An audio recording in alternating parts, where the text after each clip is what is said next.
Hello Krafty Friends, this is Jen from Katahdin Krafts and welcome back to the Cottage Cutz YouTube channel. For this week's project, I made a Sending You Sunshine card using several dies from the latest release, Flowers and More, and I'm also using an oldie but a goodie with a snowy Gnome Home.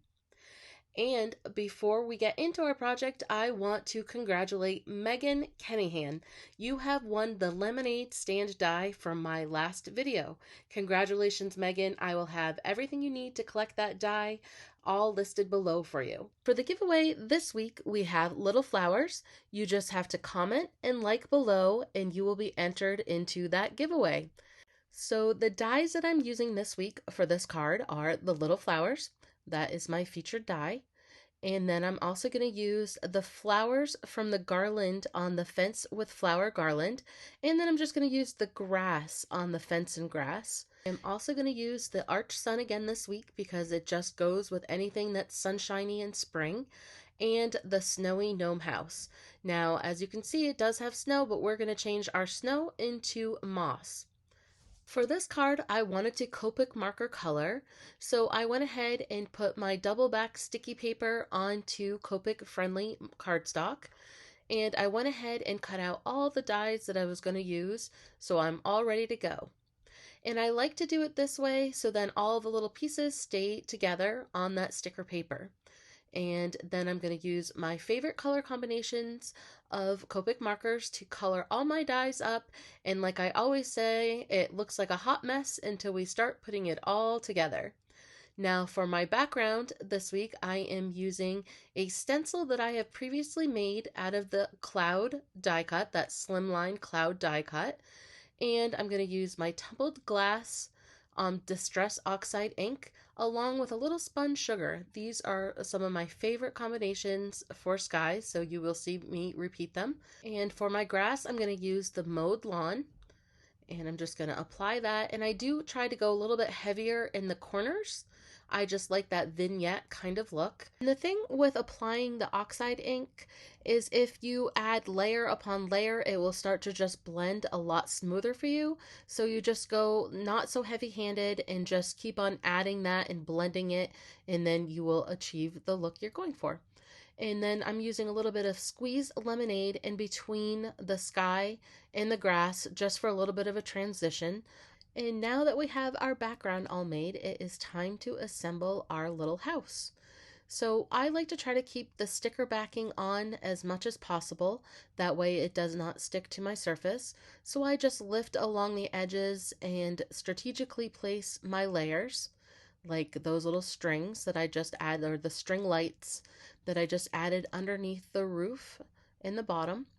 And now I'm going to add the door in the frame along with the backing of the windows, which makes it look like there's light shining through, and add the window frames. And now I'm making this more of a spring summer type of gnome house, so I didn't want to go with Christmas lights, so I thought that this is a perfect area for those little flowers from the garland would come in. So I'm going to add the little flowers across just like they are lights, but you know how they have all those sun-powered lights now that you can get in all different shapes and sizes. You can get the flamingos, you can get all sorts of them now. So I thought that would be cool to add those to my little house. And then the doorknob, of course, is also a flower. I just thought that that tied in well. And the chimney is so sweet, but then I remembered that I have to add my moss still. So I'm going to go ahead and add the moss to the roof, which I like the way that that looks even in nature. I love when trees have moss growing on them. It's just like really pretty to me.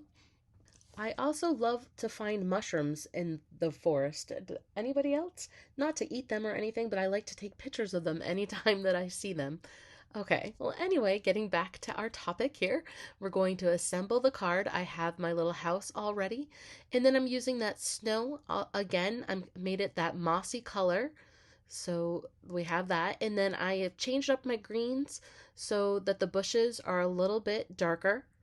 And I have to apologize again because I have another cold. I have not been able to stay well for some reason this winter at all. So here I am. I had a couple weeks that I was feeling better, And now I'm back to having a cold again. I think it's all the basketball games that we're going to now without our masks on, maybe. I don't know. Anyway, okay. So we have that grass from the fence and grass that I put there in the foreground. And this is where I'm going to tuck in the stems of those little flowers and then put the flower heads on each one. And I did them in bright colors because I wanted this to be a very bright spring card or summer card. I just want to start dreaming of sunshine and not snow. Okay, and I just space those out, and then I'm going to add that little stone walkway, which I think is really cute. I love all the little details, as you all know, and this is a cute one. And after I'm done assembling that little walkway, I'm going to go put all the centers on those flowers. Just like that. And then I'm going to add my arch sun. And I did that in a variegated color pattern this time. I just thought that came out really pretty actually. And now I have to add my little details of flowers. And again, that's from the Garland. I just went ahead and cut out another little section of those flowers. And now I'm going to make everything sparkle and shine with my Wink Stella clear glitter pen. I really enjoy this. I use it quite often. So I'm going to do all the flowers, that sunshine behind the windows, and everything is now shining. All right, so for my sentiment, I cut out, or I stamped and cut out Sending You Sunshine. And I'm going to Copic marker color those to match. And then I'm just going to glue those down. And that will finish up my card for this week. I want to thank you all for crafting with me today. I really appreciate it. And make sure you go to the CottageCutz blog. There is daily inspiration. If you sign up, you will even have it to your inbox. It's an amazing team that they have formed. And like I said, you will get tons of inspiration with all the releases of dies that they have.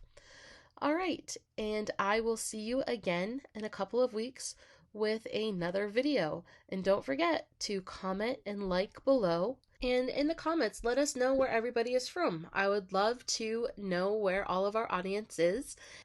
Okay, until next time, happy crafting.